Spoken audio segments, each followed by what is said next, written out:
Welcome back, everybody, to another Thursday Breakdown outro episode, whatever we call these things, of the Southern Outdoorsman Podcast. Jacob, how are you doing? Doing well. Andrew, how are you doing, by the way? I'm doing pretty good, I man. never ask you that, funny Yeah, enough. no one cares how Andrew's doing. This week we had Mark Haslam on. That's how you say his name. Yep. Okay, man, I don't know why I can't get that last name right. From South Carolina. South Carolina is a state that we don't give enough love to, man, which is going to change one with this episode, but we have got a banger. I mean, a good one coming out from South Carolina in a couple weeks. Like, I cannot wait. Yeah. So, South Carolina, folks, your time is coming. We got a great episode coming out. But anyways, okay, I'm getting distracted. South Carolina, really unique state, really kind of a cool state in the Southeast, I think, because there's such any of the coastal states I really like because there's such a diversity of stuff that you can hunt from, the coastal marches like what Carl Brown hunts, all the way up into, like, I guess you'd call it upstate, where you're getting into more hilly terrain and stuff like that.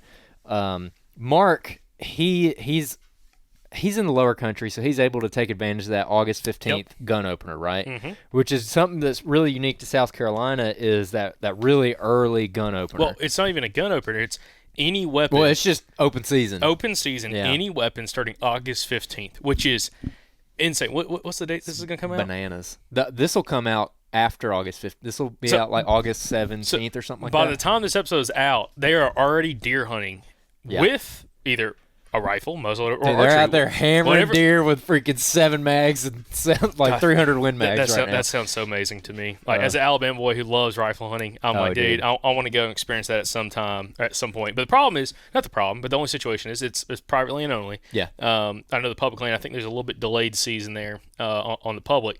But, yeah, you'll start seeing on social media, especially like some of the run and gun groups and some of these South Carolina groups. If you're part of any of those, guys are killing big bucks in velvet like right now. Like when this episode comes out, there will probably be a bunch of them already on social media. Oh, 100%. So Mark will probably have killed one by now. Maybe if he's hunting early in the week. Absolutely. So it's going to be super interesting. And again, this is a fun episode because I've getting like some of these guests we've had on recently. I've been talking to Mark for nearly 2 years about trying to get him on the show, and he's an interesting guy. You're actually going to see one of his hunts come out this fall on First Light's YouTube channel, The Method, which we were part of that in Georgia. We filmed that in Georgia, but he was part of that hunt they did in South Carolina in August during that opener. He killed a really nice buck during that opening season, and it's just kind of fascinating kind of hearing from his perspective of where he's had success. Now, this is going to be an episode that, there's going to be some people who are like, oh, man, there's no challenge when it comes to gun hunting, early season, August, velvet deer. And I've experienced this in other states, and I will say definitely it's very challenging. No, well, I mean, sometimes it is, sometimes it's not. It depends on what the pressure's like. Like last couple times I've done it, it's been miserable. They learned. But the thing is that I found interesting about Mark, and kind of just diving into this conversation, is with his family farm, or 2 farms that they have, how he's kind of gotten away from necessarily just the field edge hunting that a lot of people would traditionally do, and kind of getting back and getting a little bit tired to the bedding cover and catching them slipping through these pines after they leave the fields in the morning and killing majority of his bigger bucks in the mornings. Yeah. So no, I found that interesting too, and that's one reason I was kind of excited to talk to him, because of that whole early season bedding thing that I think is applicable in other places besides just this gun opener in South Carolina, where he's talking about the specific kind of pines that they like to bed in. And this is one of the things that I've been talking about a little bit over the last couple of weeks, like both on the show but just with like my hunting buddies too, is that certain age pine that seems to be like really prime bedding, where I feel like they really use it all year and they just like being in there. And it's the kind of pines that Mark was talking about, and it's the pines that are tall enough that there's shade in there and it's not super hot, but they're still young enough that there's really nice undergrowth and you can't bow hunt it really. I mean, I guess you could go in there and like clear out like a little tiny area and try to bow hunt it, but practically speaking, you're not bow hunting it, you're not gun hunting it. And so it's just like that kind of little sanctuary kind of area. And also, my buddy Kyle Lieberger at Native Habitat Project actually just put out a reel that I think is very applicable to this, where he's talking about he did a reel, and it's like, why is it so hot outside? Mm-hmm. And he's got a little thermostat thing, and it says it's 94 degrees outside, like ambient air temperature 94 degrees. It's pretty hot. And then he gets like a little temperature gun, and he goes to like a lawn basically, and takes the ground temperature of the lawn, and it's like 113. The concrete's like 130 degrees. Then he goes to a tall grass prairie, taller, more native habitat. The ground temperature is 80 degrees. Then he goes into basically shaded woods, and the ground temperature is like 60 degrees. And that kind of ties into what we've talked about a little bit, like with the beds we found a couple weeks ago, with what we talked about with Mark. Like, they're going into those pines because that ground temperature, like if you just go in there and you just lay on the ground, it's like, dang, this is kind of nice. Yeah, especially you got like a nice breeze going through there. It's noticeably cooler and more comfortable, and it's like the deer are going to want to be in that, And that's what he's targeting in early season. So that was probably one of my favorite parts of this conversation, just because I find that really, really interesting. And it's just another small thing that you can pick up on that'll make a difference, because I don't feel like this is something we experienced in Georgia last year. A lot of the thickets I was initially hunting around were, I think, didn't have enough canopy cover. There wasn't enough shade in there for the deer to really be in it. And when I kind of switched it up towards the end of the week, that's when I ended up shooting that buck, which that buck will actually be on the Method series from First Light that you just mentioned. That I think it's dropping sometime in August. Maybe it's out by the time this comes out. I don't know. I don't know exactly when they're dropping it, but it should be out pretty soon.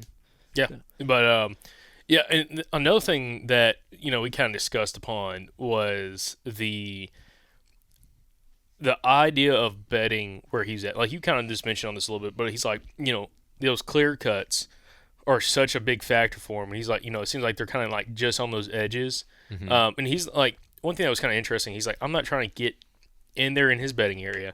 I'm trying to catch him through those transition areas where they're coming from that destination food source back to the bedding. And another thing he mentioned that I thought was really important that he touched on was not the only reason, but one of the major reasons why his hunting style works, again, catching coming back to the bed, because he knows there is a very defined destination food source they're going to, which is some of the bigger fields they have because they farm their property. Some of the bigger fields they have, or whether it's a bait station or food plot, there's a very large destination food plot or food source that you're catching the deer leaving, going back to a very designated bedding area. Yeah. And he talked about that being a huge part, because he's like, if you're down in other parts of the low country in South Carolina where, say, it's like there's not as much ag or any ag, you're hunting little food plots and just a ton of thick cover, it's going to be a lot harder to find that pattern where you're catching that buck going to a specific food source and going back to a specific bedding area based off that food source location. So that I thought was kind of interesting as well. And to me, there was like a similarity there between not even necessarily like other places in the Southeast, but if you start looking at some of these Midwestern hunting opportunities, you start going to Illinois, Iowa, parts of Missouri, Kentucky, where you have that super large destination food source, specifically talking ag, and you find like the best bedding cover, thicket area, adjacent to it, and it might be a couple hundred yards from there, it might be a half a mile from there, but you can kind of get in between them and have that success. And you hear a lot of guys from the Midwest, that's what they're doing. You're catching bucks, kind of cruising where those does are going into those, food area, or those destination feeding areas, going back to the bed, and those bucks are kind of cutting them off in the middle, and that's where a lot of these guys set up. He's kind of doing the same thing down in South Carolina, just at a different point in the season, which is kind of interesting. But also another thing he talked about, which was kind of fascinating, was like the size of the batcher groups that they have down there. He's like, sometimes, you'll have like an age range where it's like, you'll have a bunch of like those teenage bucks, those year and a half, 2-year-old buck kind of hanging out. You may have a 3 or 4-year-old buck with them, but it's like sometimes those bigger bucks, they're all kind of like in their own little group. Yeah. So it's like, they may intermingle, but it's like they kind of go like those 4, 5, 6-year-old bucks kind of doing their own thing. It's kind of separate from those younger bucks, which I thought was kind of interesting. But he's also talking about like one of the most eye-opening things. I know we're covering a whole bunch of stuff real quickly, but eye-opening things down there is how many deer they have per square mile. Oh, yeah. He started talking about like hammering does, and like doe season, it opened like September, I think it's like 10th or 15th, something like that. How many does and how many deer they have per square mile? Like, he's talking upwards of 50 to 60 deer per square mile, which is like hard to comprehend. That's a lot of deer. I mean, I'm sure there's probably a couple places in Alabama it's you almost can have that high. some fun with some does and that kind of stuff. Yeah, and he's talking about that they hammer like a unbelievable amount of deer and does specifically on those properties. But the reason why is they're trying to eliminate some of that competition when it comes to food, when it gives your bucks a better opportunity to be able to put on their full potential when it comes to their antler potential. Yep. And dude, this is like, I just kind of go back to the episode we did with Alan Summerford about his property up in Kentucky, or up in Tennessee, where they came through. He select cut a lot of that 300 acres they bought. It was all big hardwoods, and started hammering the does. And just like in a matter of like 6 years, how much of a difference body weight he was seeing on his does, but also his bucks antler potential, how much they were like really changing in 6 years. Yeah. It's just fascinating. It's like, I can't imagine, like, I don't know what the deer density is probably up there, probably, I don't know, 20, 30 deer per square mile. Yeah. And where Mark's at is double, nearly triple that. Which is insane. That's insane. That's crazy. Like, it's just, I can't even imagine. But I mean, what's your thoughts on like just that opportunity of like places like South Carolina that have that opportunity to be an open season so early? Oh, I think it's awesome, man. Like, we got really excited earlier because we were looking at the Alabama regs, which just dropped like a couple days ago, and we were going and looking at our deer seasons, and we're like, oh, we open on October 14th this year instead of October 15th, like goofy stuff like that. And there's also a place in Alabama that is open September 30th. Which is that the first time ever? Like, have we ever? That's the first time I ever have heard of Alabama opening. Because my whole life growing up, it was October 14th or 15th, depending on when the Saturday fell. And that's when bow season opened. And it was statewide, so we used to not have any zones whatsoever. And then they started breaking up into zones, and then they started changing seasons based on zones, because our rut's just kind of all over the place. And so some of those areas that have an earlier rut, they opened on September 30th this year, which is pretty cool. Like, that's like way early for an Alabamian. Like, I know Georgia opens early, South Carolina, all these places, but for us Alabama boys, we're like, oh my gosh, September, it's coming.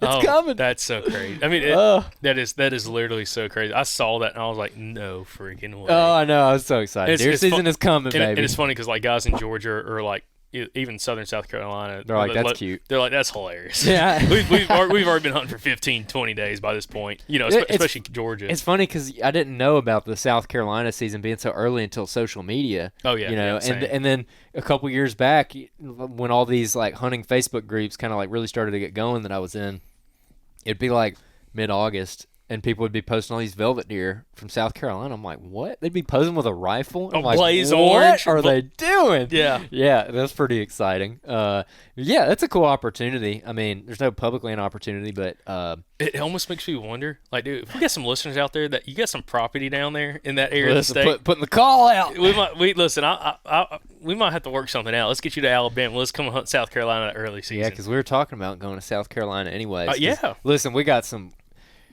We have not found that many South Carolina hunters like that we wanted to interview in the past. Until but that changed. It changed so quickly. We hit the mother load, baby. So we might actually make a trip to South Carolina at some point. I want to. That's what I was telling him. In 20, so the guest who will not name yet. Yeah. We were telling him last night because he was telling us all these guys that he knows. I was like, we will come to you. Yeah. We will drive to you.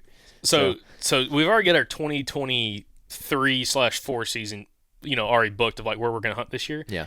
But 2024-2025 season, South Carolina's on the docket. South Carolina, where you at? It is on the docket. Like, oh my gosh, man. And it ties in with the whole like kind of tour of the South we want to do. Yeah. Like we want to hunt all the states in the Southeast. Yep. And so we're checking some of those off this year. Yep. Actually, I don't think we're checking off any new to us. Mississippi. Oh yeah, I haven't hunted Mississippi before. So yeah, Mississippi. We'll be checking. But you never hunted Arkansas before. Yeah, I guess I've never hunted Arkansas either. Yes, you gotta stretch. I've just been living vicariously through you. I feel like I've hunted Arkansas. Yeah. But yeah, no, I'm very excited about hunting South Carolina now. Oh my gosh, South Carolina, baby. It's there's so many cool states and cool hunting opportunities in the Southeast. That's like you don't really realize until you start talking to people. Yeah. And you start hearing about them on some podcasts or stuff like that.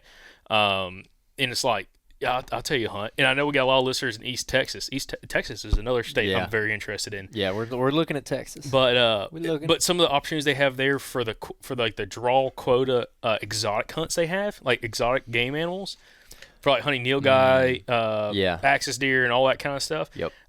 It's just fascinating, and I think non-residents can apply for some of those. But it's just there's so many cool hunting opportunities throughout the Southeast, and there's one hunt we won't name.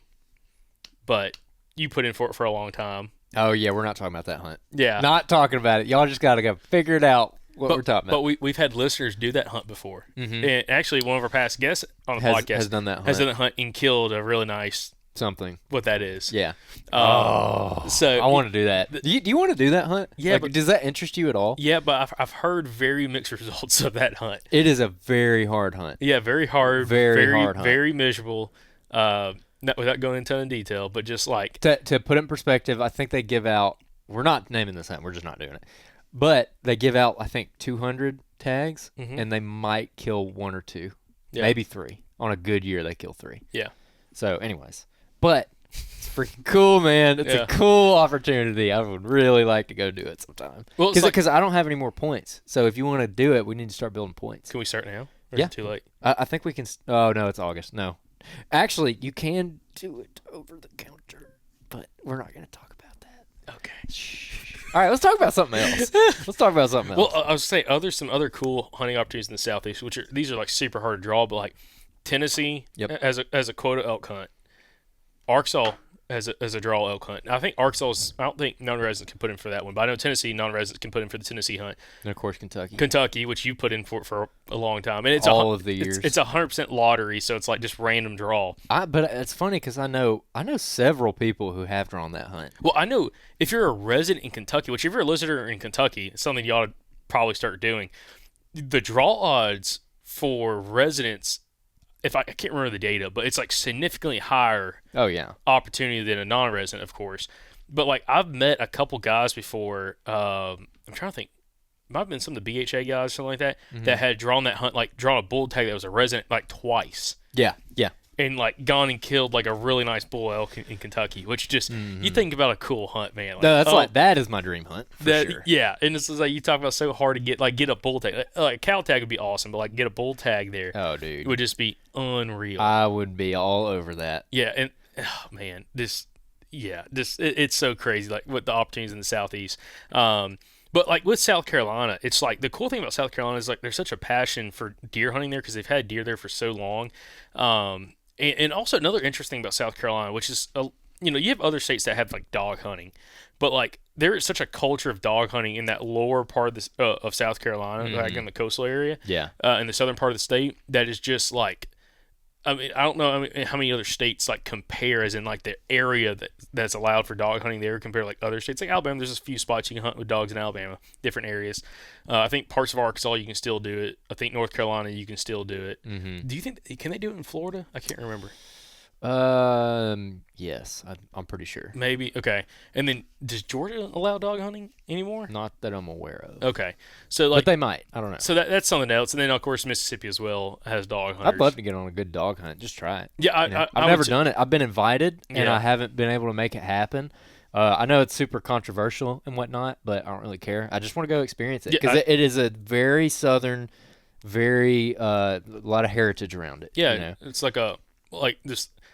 It is the oldest school way of like, I guess like culturally deer hunting in the Southeast. And a lot of old school guys that we know who are real successful deer hunters came from that. Yeah, came from dog hunting. Yeah. And they got out of dog hunting and got into other stuff and that, became like amazing woodsmen. Not that they weren't great woodsmen when they were dog hunters, but they just expanded their horizons, And I think it was Wes Moe that talked about when he had dog hunted back, because he didn't get into deer hunting until he was in college. I think it was that age range. I think it was Wes killed I think it was a big 11 point, if I remember right. Yeah. Maybe mixing them up, maybe Travis Murray, but I'm pretty sure it's Wes.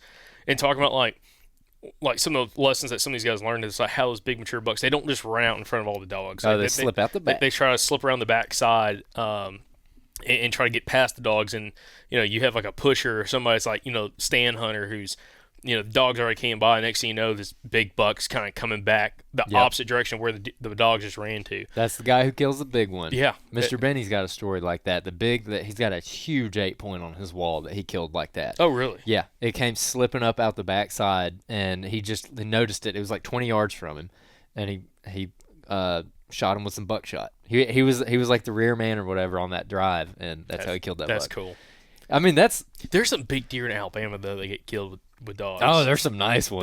There was one last year that I saw got posted on social media that was I'm like, you killed that with dogs? Because it seems like, and even like in South Alabama, yeah, where you kind of assume there's no big deer, they kill some hammers. hammers. Yeah, I mean, we talked about that at just because you're in South Alabama doesn't mean there's freaking mondos down there. Yeah, like big body, big deer, big antler bucks. And there's a listener to the podcast, Israel, which of course, we saw him at the show. Saw him at the show. He talked about that on how to use some of that dog pressure to your to your advantage. Yeah. On some of those places. Yep. Got me interested. Like you still got a tag come mid late January. Might have to change some stuff up, and you're not necessarily hunting with the dogs, but you're kind of using that to your advantage. Yeah. Yep. It's very true. And they're talking about some of the deer they kill down. I was like, oh my gosh, man! Like, very impressive. But yeah, it's so that's the thing. So like, in the upper Midwest, kind of like the differences between the Southeast and like other parts of the country. But you go to like the Midwest, and like deer drives are so huge, like during gun seasons, like Iowa, Illinois, or not. Well, I guess Illinois too, but Wisconsin, Minnesota, Michigan. All those states, they do a lot of these deer drives where they can't use dogs, but they're using hunters that are just pushed through the woods, making a lot of noise, kicking deer up and shooting them. And like when I was up in Michigan for the Mobile Hunters Expo, I brought this up to a couple guys up there because they were talking about like the deer drives. It just puts up so much pressure on deer. And I'm like, you could never do that down here where we're at. There's so much thick cover. There's a reason why like the hounds were used is because there's so much thick cover, like you can't really push through, but a dog could run through it. Yeah. Same thing like rabbit hunting. Like you hear guys in the upper Midwest, like some guys will hunt with beagles, but a lot of guys, they just walk fence rows and stuff, kicking rabbits up and shooting them. You could do that down here, but you're not going to kill a bunch of rabbits. No, you're going to kill 0 rabbits. You might kill one. You might kill one if you get lucky. But like, there's a reason why, like, again, that dog culture is so big, especially with small game, but also like even with the deer aspect, so big in the Southeast, just because that abundance of extremely thick cover in that hunting style. And this is again kind of the difference. Like up in the upper Midwest, like they have some really thick areas, but if you have enough guys walking through those marshes, like you hear Dan and Folk, like they'll do deer drives up there through the marshes. And you might not be able to shoot that deer. He might run right by you at 15 yards, but you can't shoot him because the cattails are too big. Yeah. But you get opportunities. It's like down here, it's like, dude, that would be so tough. Well, what is just to stir the pot a little bit? You'll hear like a decent number of people out there who will say like, when it comes to dog hunting or deer drives, there's not really any skill involved with it. It doesn't take like woodsmanship or whatever. Like they're just kind of going out and pushing deer, and they just don't see the skill in that. Like I disagree with that because there's as much skill as people put into it. Like maybe a lot of the people that do it aren't putting a lot of thought into what they're actually doing. But you could say the same thing about a guy who's just going and climbing like a random tree on the WMA with a climber. Like how much skill is he actually like putting into what he's doing? Like it's talking about luck versus skill. Yeah, like luck versus skill. And like, because a lot of guys I know who have done deer drives, I think it was Travis Murray is actually one of them here in the South, where they're doing like a little small scale 2-man drive where Travis is talking about not walking through a thicket making a bunch of noise, but slipping through a thicket. Because that's what gets the deer up. Because then they don't actually know where you're at, And he's got his uncle or whoever he was talking about with him positioned on an escape route, and Travis is slipping through. I think this is Travis is slipping through that thicket, not making a lot of noise, making enough noise where the deer knows that he's in there, but slipping around and trying to basically sneak up on the deer. Because the fact that the deer knows that you're there but doesn't know where you are makes them want to get up. And if you just go crashing through, you might walk within 10 feet of that deer and he might not get up if he's got good enough cover. Something like that, I'm like, that is woodsmanship to me. Yeah. Like they know their escape routes. They understand the buck behavior and like what they're doing to like get this deer to do a certain thing. Like I think there's something to that. So I'll say this: it's also, I think it's culture difference between bow hunting and firearm hunting. Yes. Okay. Yeah. So if anybody's a hardcore bow hunter, I can already hear him say, well, there's no skill involved shooting a deer with a rifle. And you hear that all the time, especially there's a bigger, I think, culture of gun hunting in the Southeast than there are in other parts of the country. I mean, I'll take that. I mean, there's a big culture, especially in the upper Midwest gun hunting. Sometimes, some of those states is a really short window of time, so everybody goes out there and does it. But I think it's in the Southeast, it's less frowned upon than someone in the upper Midwest. Yeah. Okay? Yeah. As in, like, just hunting with a firearm. But, with that, I think there's different. It's like anything. Like you can find, you know, I'm not gonna say boner, but you can have guys with rifles down the southeast that just get lucky and they kill a big deer, but it's not like repetitive. Yeah.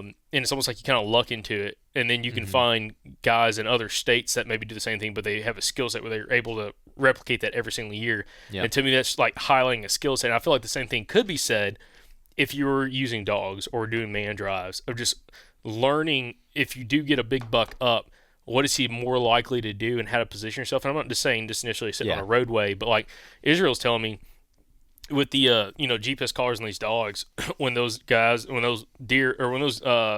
making that loop with that deer, that if that deer, whether it's a buck or doe, crosses and those dogs cross the same spot more than twice, some of those dudes will run down in there when the dogs are off half a mile doing that big loop and get down there where it's crossed the creek multiple times and sit there waiting for that deer to come back through, and they'll kill them that way. That's how we do rabbits, yeah, too, exactly. Exactly the same thing. Which to me, that's you're using technology and advantage of that when it comes to the GPS collar. But with rabbits, those beagles aren't making that big of a loop. Well, it might be a couple hundred yards at the most, but you can hear when they do that loop a couple times, like, okay, they keep crossing somewhere down here in this thick pine thicket. Yeah, I'm going to dive off in there, and we've killed a bunch of rabbits doing that. That's how we kill most of our rabbits. Yeah, really. like and we're not using like a GPS collar on the beagles or anything. You're just listening. You just listen to them and you kind of pinpoint, like pulp onyx, pinpoint kind of where you're hearing them at, and when you get to that 75-yard range, like maybe they circle just outside of range, like, okay, I got to get a little bit closer in there. Yeah. And then you wait for him to circle back around, and when he comes back around, you kill a big old swamp rabbit. Yeah, and sometimes they're right on that rabbit, and sometimes they are way behind that rabbit. Yeah. Sometimes they're 5 minutes behind that thing. Yep.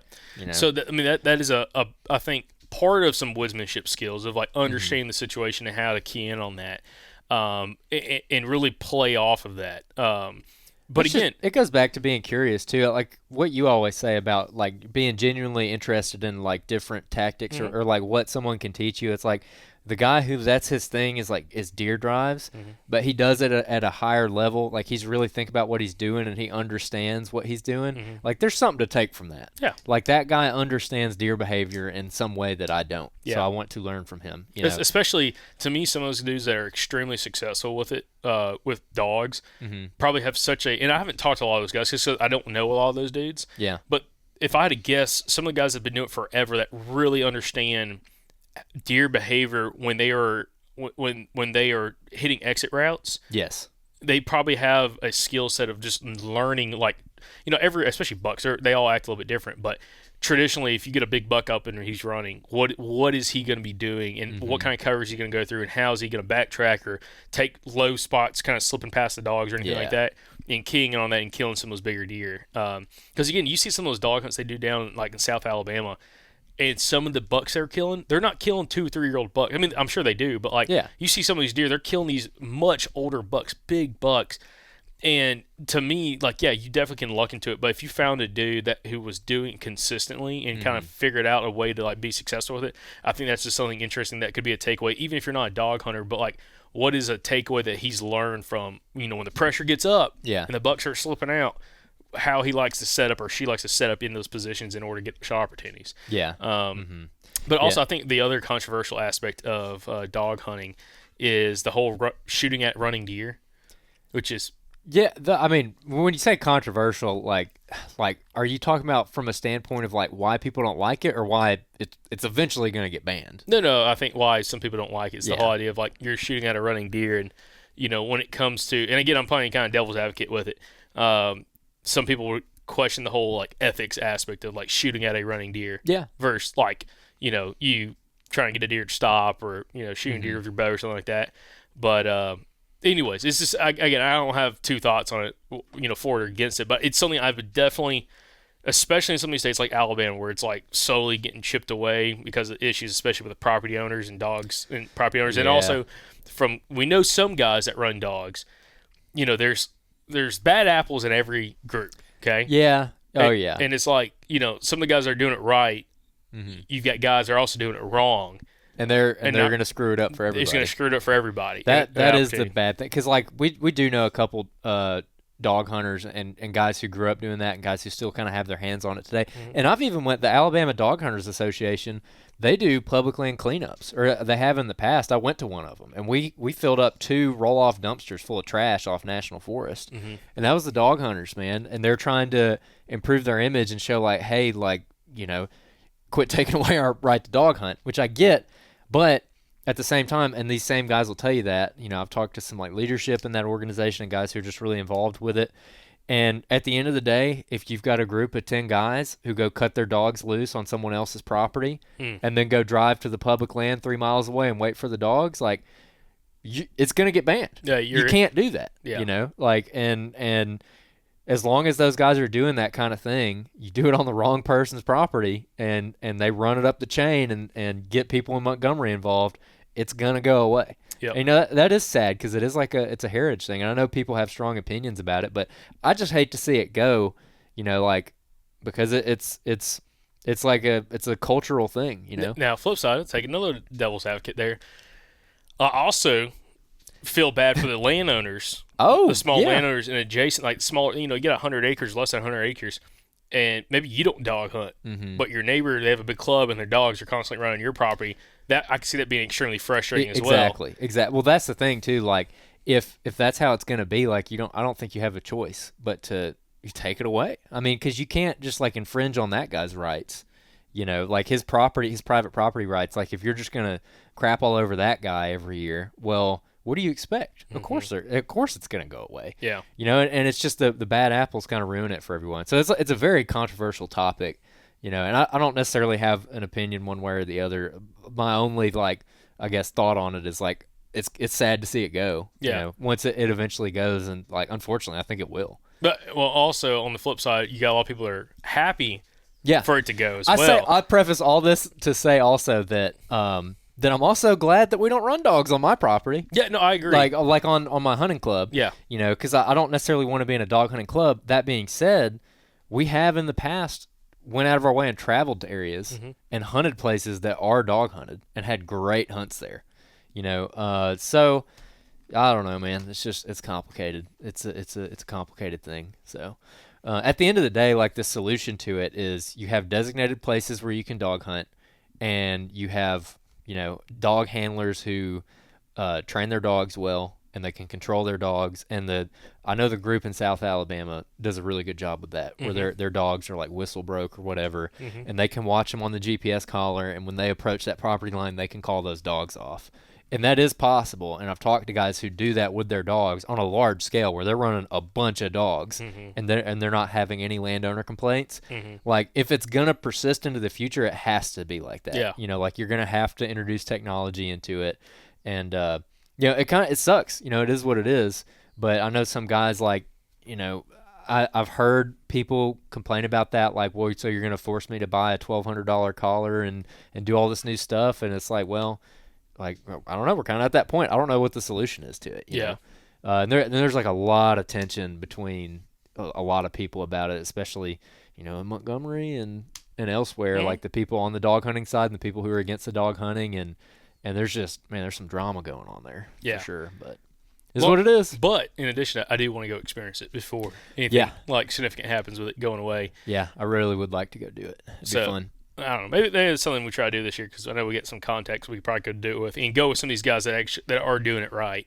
Yeah. And kind of see, because I would love to see, like, I just love dogs, and, like, especially after having, like, our dogs and upland hunting stuff, just kind of seeing the applications that dogs can be used for. Like, I really want to, and we get contacts to be able to do this, go do a bear hunt with dogs. Oh, that'd be fun. And experience what that's like as well, which is the same kind of situation. You know, if you're running on a big enough piece of private land, you know, you're talking about 3, 4, 5, 6,000 acres, you know, you can get away from some of that stuff. Or if you're running a big piece of public land, you can kind of get away without having to worry so much with property bounders. But just to experience what it's like, you know, hound hunting, both for bear and then also kind of the deer aspect, I think it would just be interesting. And kind of, again, even highlight some of that culture aspect with it, which is a very, again, controversial culture if you're not in that small minority group. Yeah, definitely. So, Definitely. Well, I'd say we probably started the pot there. Might hear about that. Let's get over some Q&A. So real quick, guys, on the Q&As, so we've been trying to do this on each outro or each Thursday breakdown episode, and how you can go submit these Q&As. Don't message us on social media or anything like that. Either go to the website, thesouthern.outdoorsmen.com, and fill out the Q&A form on there, or you can click down the show notes of the podcast, scroll down on this podcast, and you can click the link down there and then get these submitted. And we've had some really good ones coming over the last few weeks, so super happy to kind of get some of these questions in, and this is a way we can kind of give you a personal shout out for not only submitting the question, but also kind of highlighting your thoughts and questions and be able to get us to answer them, because I love doing this kind of stuff. Yes, sir. All right, this is from John B. Gents, I discovered y'all's podcast recently, and I'm loving the content. I've been crushing episodes during my commute and have probably learned more in the last 3 weeks than the previous 5 years combined. I have a scent-related question I'm hoping you might have an answer to. I remember watching an old deer hunting video on VHS in the 90s where a guy talked about scent control. He said a Native American hunter told him that he only ate vegetables for a few weeks before deer hunting so he didn't give off the scent of a meat eater. The premise was that predators emit a unique scent signature that prey picks up on. Presumably, the deer wouldn't spook as easy when encountering human scent if it smelled like more of a herbivore than a carnivore. Have you all ever heard of anything like this? Seems like the idea might have some merit based on the discussion in episode 315, which is The Truth About Scent with Tom Brownlee. Fascinating episode. You should go back and listen to it. Episode 315. What are y'all's thoughts? Thanks. All right, we'll start with you, Jakob, because you just had at the Mobile Hunters Expo in Kalamazoo someone talk about scent. Can you maybe kind of tie that in a little bit? I don't know if they said anything that... Yeah, Dieter never went into that detail, but Dieter's going to be on the podcast here at some point this fall. I have heard that. At least that theory, from some other individuals before. And I've also heard, and this is getting crazy extreme, and I don't think we ever really discussed this with Tom Brownlee, but I'm talking about getting Tom back on the podcast as well. There is supposedly, I want to say it might have been Michael Yates, one of our buddies, that talked about this, not a supplement, but there's a oral, I'm going to call it a supplement you could take that supposedly kind of helps with some of this, I don't know, internal odor. Internal odor. I'm sure Mike will probably write in about it and tell us exactly what it is. I can't remember. Actually, I think he talked to me about that at the expo. He was talking about that. Yeah, and something that you'd take 10 days before. And he's a really interesting guy. I don't know. Again, I'm not sure. I have no idea. I don't know exactly the merit on that. The thing is, deer are still going to smell you. So whether you smell like a meat eater or you smell like a vegetarian, I think humans still have a certain smell to them.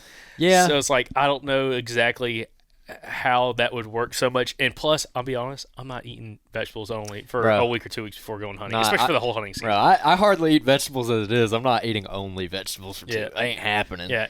Andrew's pretty much on a carnivore diet right now, so those deer definitely red flags going up when they smell Andrew. Yeah, they smell me. They smell death. Yeah, they're like, get away from him. Yeah, for sure. I don't know, man. I have heard that before. Yeah. I've actually read that in books too, that Native Americans would do that. And that's cool and interesting. I would like to know more about it. Not something I would ever do, but it's thought-provoking. At the end of the day, do I think it works? No. I don't think that would work, but I could be wrong. Because it's what are they smelling? Yeah. Are they smelling your breath? Are they smelling your laundry detergent? Are they smelling your freaking truck seat where you were sitting in your truck on your way there? Smelling gas on your boots. Yeah. I mean, they're going to smell all that, and then the shampoo that you used 2 days ago. Yeah, because again, tying it back to the dog thing.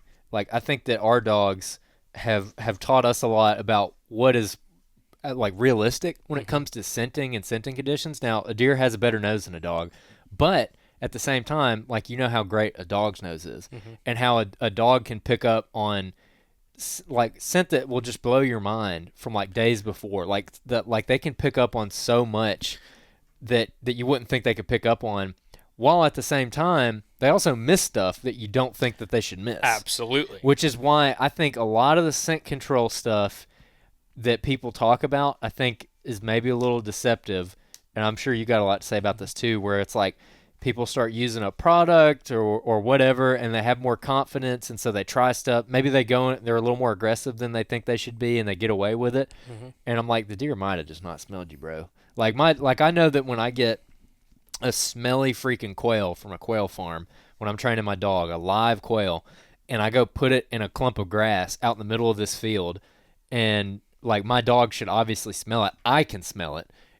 But there's something going on with like the thermals. Well, what do you mean you can smell it? Like when you're holding the quail, you can smell the quail. Like it has a very obviously the dog can smell it. Smells very birdy. It smells very birdy. It smells like and it smells like a little barnyard, And you put it in this clump of grass, and you leave it there for 10 or 15 minutes, and then you bring the dog in to see if they'll point it.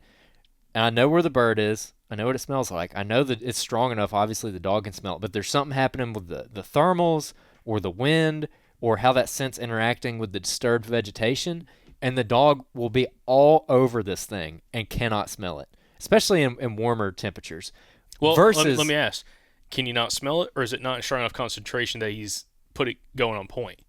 I don't think he can smell it because, like, you flip it around and you have favorable scenting conditions, and then all of a sudden he's 100 yards downwind of it, and turns on a dime and goes straight to that thing. Or even like Pepper will do it. Like she'll point like 50 yards off of something. Or Boone did it in Wisconsin on our first grouse that we shot. He pointed from like 45 yards away. But then there's other conditions where he will be all over this thing and like doesn't know it's there. And when he does eventually find it, you can tell when he finds it. Like that body language changes like immediately. But I just bring that up to say that like scent doesn't necessarily behave like how I thought it did before I got a dog. Like, do you feel definitely similar? the dogs have taught us a lot for sure. Like, and then also the conditions. Like in episode 315, Tom Brownlee talks about like the hardest scenting conditions is colder, dry weather, and a lot of people think Which I did not expect. Yeah, people would think it'd be like hot and dry, but like hot weather, like the way the molecules work with hot weather, it makes them. I forgot he talks about in the episode. It's like they're more not active. In colder climates, like the molecules and everything aren't moving as rapidly as when it's hot. It's kind of like if you blow up a balloon, like partially the way through. You go sit it in the sun, it's going to expand. You put it in a cold car, it's going to contract. Same thing with the molecules, scent molecules, of how rapidly they're moving. But the easiest scenting condition that Tom Brownlee talked about, is warm, humid weather, which we deal with a lot in the Southeast, especially early season, but even throughout the year. Like you'll have those warmer days with higher humidity, and that scent can travel further, and it can be a stronger scent in those conditions versus a cooler, dry weather, lower humidity specifically. That's why, like, if you go in areas where it's very, very dry, like lack of humidity, which we don't really deal with in the Southeast, like low humidity for us is probably like maybe 20-25% low humidity, which those days is like amazing. But you go out to Montana, and it's like 8% humidity. Yeah. And if you get in the 20s, people are talking about how humid it is. I'm like, dude, this feels amazing. And again, it's kind of interesting, like when you start getting those drier conditions, how much more you can kind of get away with. And I've seen it with the dogs, like how the dogs will struggle in the super dry days. But also another thing is like heat, I think directly affects, like, because we've seen it with the dogs, if the dog isn't properly conditioned, and again, a deer's a little bit different because they're always living out in these kind of environments. If they're not properly conditioned and gets like super hot to the point that dog starts panting, the dog can't smell if he's panting. Yeah. And that's exactly what Tom Brownlee talks about. Like super hot conditions, the dog gets overworked. He or she's not smelling if they're panting. They can't. It doesn't work that way with a dog. So, I've never really seen a deer pant other than like a doe getting chased by a buck, or a buck just like worn out, rutting and everything. Yeah. But it's like, again, in those conditions, like Pepper can hunt a lot harder if it's 25 degrees outside, with a wind chill maybe in the teens, than she can if it's 85 degrees outside with no wind. And so, that's also something to take in consideration. But not to get too much down the rabbit hole, I'm not sure about the whole vegetarian thing. I'm not doing it. You have at it. If it works for you, dude, you message us back. But I'm not. Yeah, that's a no-go for me. So I'll let you go on that vegan vegetarian diet. Yeah. So, but anyway, next Q&A. All right, this is from Hunter Marlowe. Looking for any kind of advice or intel towards hunting a swirling wind. I hunt down on Lake. I'm assuming that's and no matter how favorable my wind is, when I get in the tree, it always swirls or changes 4 directions. I'm still able to harvest deer, but looking to better my chances of not getting blowed at by them nosy does. You should bleep that. Okay, I will. Thanks in advance. Keep the podcast coming. So on that lake, I'm actually a little familiar with that lake. To give people like a background, that lake is surrounded by hills, so it's all kind of like hill country around it. And I think that has a lot to do with like why the wind is swirling so bad. Yep. So what's your take on this? All right. So if you're in an area where you have really bad swirling winds, I'll go back to episode. I can't remember the number, but it's with Rusty Johnston from Arkansas. He's hunting the mountains up there, and he didn't even mention it this way, but one of his favorite days to hunt, because he likes hunting those draws, those drainages, where typically you're going to have a lot of swirling winds. He loves hunting it on light and variable condition days, where you're dealing nearly just with thermals. So rising or falling thermal based off whether or not you're in exposed sun or if you're in a shaded hillside. Mm-hmm. Same thing around the lakes, same thing around the water, same thing if any kind of swirling wind conditions. Like if it's an area where there's a ton of deer activity, anytime there's more than a 2 to 3 mile an hour breeze, you have swirling wind there. The only time you're really going to be able to hunt that effectively is on one of these super light and variable condition days. Typically, it's going to be some kind of day with a high pressure. Yeah. It's going to be probably 3 to 4 days after a front's pushed through, and it's kind of everything's settled down, and you have that really just stagnant air. Those are the times you're going to be able to hunt those locations. Mm-hmm. If it's any kind of higher wind velocity, unless you can get up high and hunt it, it's going to be extremely difficult. And even if you get down close to the water's edge, if it's really steep around you, you're going to have eddying, swirling winds sometimes. Also keying in on this, whether you're hunting it in the morning or evenings, in the evenings that air is going to pull out towards that water. So if you hunt it a little bit lower, and again, a light and variable condition day, where again, there's not much wind speed, again, less than 2 mile an hour wind speed, you can hunt a little bit closer to the water, and you're probably going to have a little bit of that thermal pull, especially the last 45 minutes of light, especially if you're on, say, the western side of the lake. So you're on the side that the sun's setting, and there's a ridge between you and between the setting sun. There's a ridge between where you're set up on the water and the sun. If there's a ridge there, it's going to be shaded there even earlier, so you're going to have an earlier falling thermal than if you were on the east side of the lake. If you're on the east side of the lake and the sun is setting to your back, it's going to be a lot more sunny. You're going to have a lot more kind of a mix of thermals right there and a rising thermal until that sun sets down across the ridge on the other side of the lake from you. So that's something else to pay attention to. I personally have seen this in Arkansas when I was hunting up there in the mountains, where I was on a eastern-facing slope. It was 2 o'clock in the afternoon. It did not get dark there until about 6:30, almost 6:45. And because I was on this eastern-facing steep slope, by 2 o'clock in the afternoon, it was already a falling thermal. It was completely shaded. It was light and variable conditions. And I had a falling thermal 3 to 4 hours before you would ever experience a falling thermal if I was on the western side of this ridge line. So that's something to really take in consideration, is where is the shade going to happen the quickest, and pay attention to that, and then hunt low in those areas on light and variable condition days, and you're going to have a lot better hunt. You're going to have a lot better opportunity. And also, I've learned in those areas, and we've interviewed other guys talk about this, if bucks are bedded, or deer in general are bedded on that eastern-facing slope for, during the afternoon, there's a lot higher chance they probably can get up and move around earlier in the afternoon when that thermal starts switching. And again, it could be happening, 2 hours before the other ridge line, the western-facing slope, ever has a falling thermal.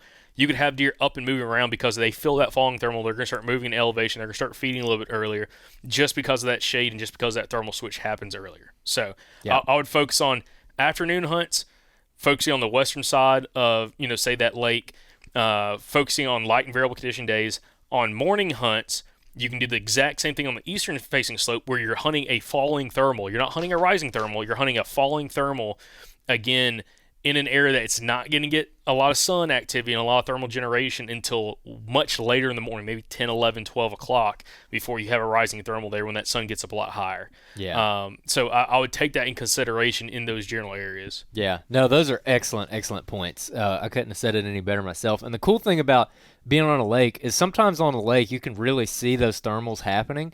And I would put a reel out one time where I was out fishing one morning, and you could see the thermal pull coming down this creek. So there's it's a small lake, but there's a decent-sized creek coming down onto this lake. And it was early in the morning. It was right around daylight. And the lake, I was the only one out there on that lake that day. and the lake was like glass. I mean, there no movement whatsoever. But then I come around this bend where this creek is coming in. There's a large valley that drains out of the woods and comes down to this lake, and when you saw where that creek came out, it's like ripples coming down that creek, and I was like, oh, that's kind of neat. And so I went up there, and as soon as you turn that corner, you feel that breeze hitting you in the face, and that's that thermal pull in the morning, and Pulling down. yeah, that thermal pull pulling down in the morning, and you could just see it like very plainly, and you can see where the thermals are affecting stuff more as well. So that was also kind of another neat thing. So maybe like when you're out especially in the mornings, if the lake's a little bit calmer, you'll be able to see that and actually make a play. Like, when you get to see it in person, I feel like you can maybe put two and two together better. So be looking for that maybe early in the mornings. That's something that's always kind of cool. The other thing too is in hill country, it's really, I mean, dude, it's just something you have to go do yourself, but I think you can somewhat predict the wind and what it's going to do in some situations in hill country. Most of the time you can't, but if you have like a very straight valley that's coming like north and south and emptying out into the lake, just as an example, and you have a nice north wind, well, you're probably going to have a pretty consistent wind if there's not a ton of like little bends and crooks and crannies in that thing where that wind's going to start kicking around and swirling in Like there. peninsulas coming out. Yeah, like if you don't have where the creek makes like a 90-degree bend or something, because like the wind is gonna act similar to like water flowing over terrain. So as the wind is coming over that terrain, when it goes over a hill, it's gonna curl over the top and it's gonna eddy right there, and it's gonna kind of curl up on itself. Or when it hits like a sharp bend in a valley, it's gonna do the same thing. It's gonna curl and it's gonna swirl right there in the bend of that valley, and the obviously milkweed is really good for this. Smoke bombs are excellent for it too. Go to the fireworks stand or order them online, and maybe don't do it in season, but if you can go out somewhere and set off a smoke bomb, especially me and Jacob did it in turkey season. We were out listening in a cutover one morning, and I happened to bring one, and I set it off, and just watching what that smoke actually did was really cool and fascinating. We filmed it a little bit. We should have brought the drone out for that, because what it did is it basically it was a cold morning. It was before the sun was up. It was kind of that twilight time.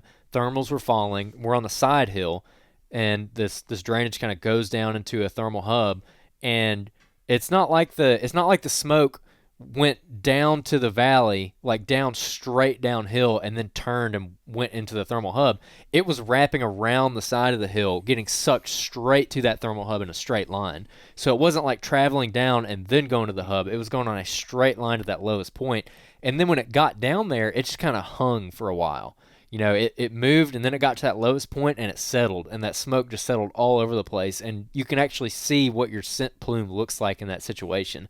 So I would recommend doing that, and it's a real exercise in frustration, like trying to actually play the wind in hill country, and that's why thermals are so important. And also, on that same vein, you can also predict kind of where the wind will maybe be a little bit more dead, and try to focus more on those areas. Like even if you have somewhat of a breeze coming through, if you can find kind of dead areas where the terrain or the vegetation kind of kills that breeze a little bit, and you can get on the back side of that where you're sheltered from the wind, then even if you have like a 6-7 mile per hour wind day that's maybe unfavorable because of how it's going to swirl throughout that terrain, you can maybe find a dead spot, and in that dead spot you can still kind of play the thermals a little bit. So you can get very complicated with it, but ultimately it's just something you have to go out there and pay attention to, and like try to learn it, and pay attention to it.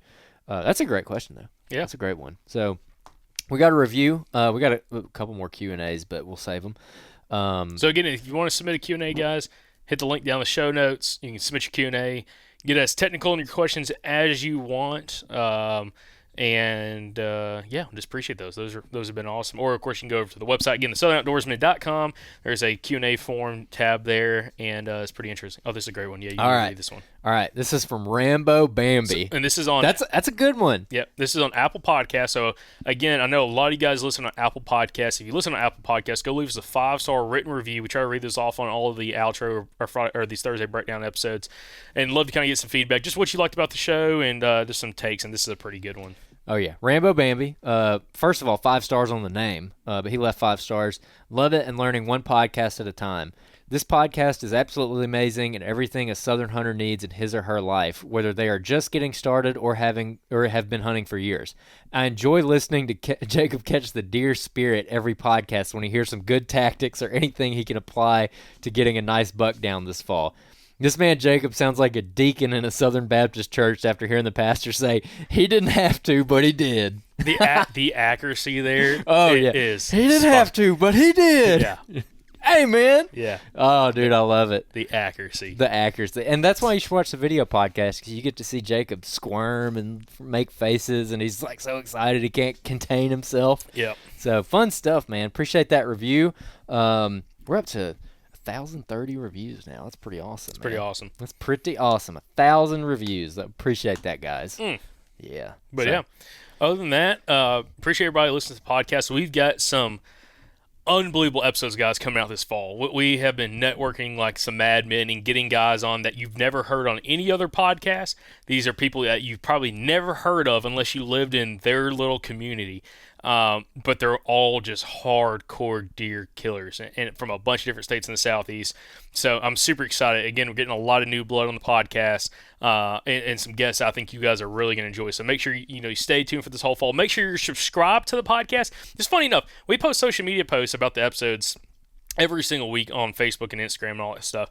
And there will always be someone in comments like, man, where's the link to the podcast? I'm like, you follow the page, but you don't subscribe to the podcast. What are you doing? What are you doing? So, go do that. Make sure you're subscribed to the podcast. Make sure you're also subscribed to the YouTube channel. Again, the Southern Outdoorsman on YouTube, because you'll be able to watch the video podcast. You'll be able to see some of the hunt films coming out later this fall that were from last year, and a lot more coming out on YouTube. So make sure you're subscribed both on the podcast and on the YouTube so you don't miss anything that we drop. But appreciate y'all listening, and we'll catch y'all back here on next Monday's episode from the Southern Outdoorsman podcast.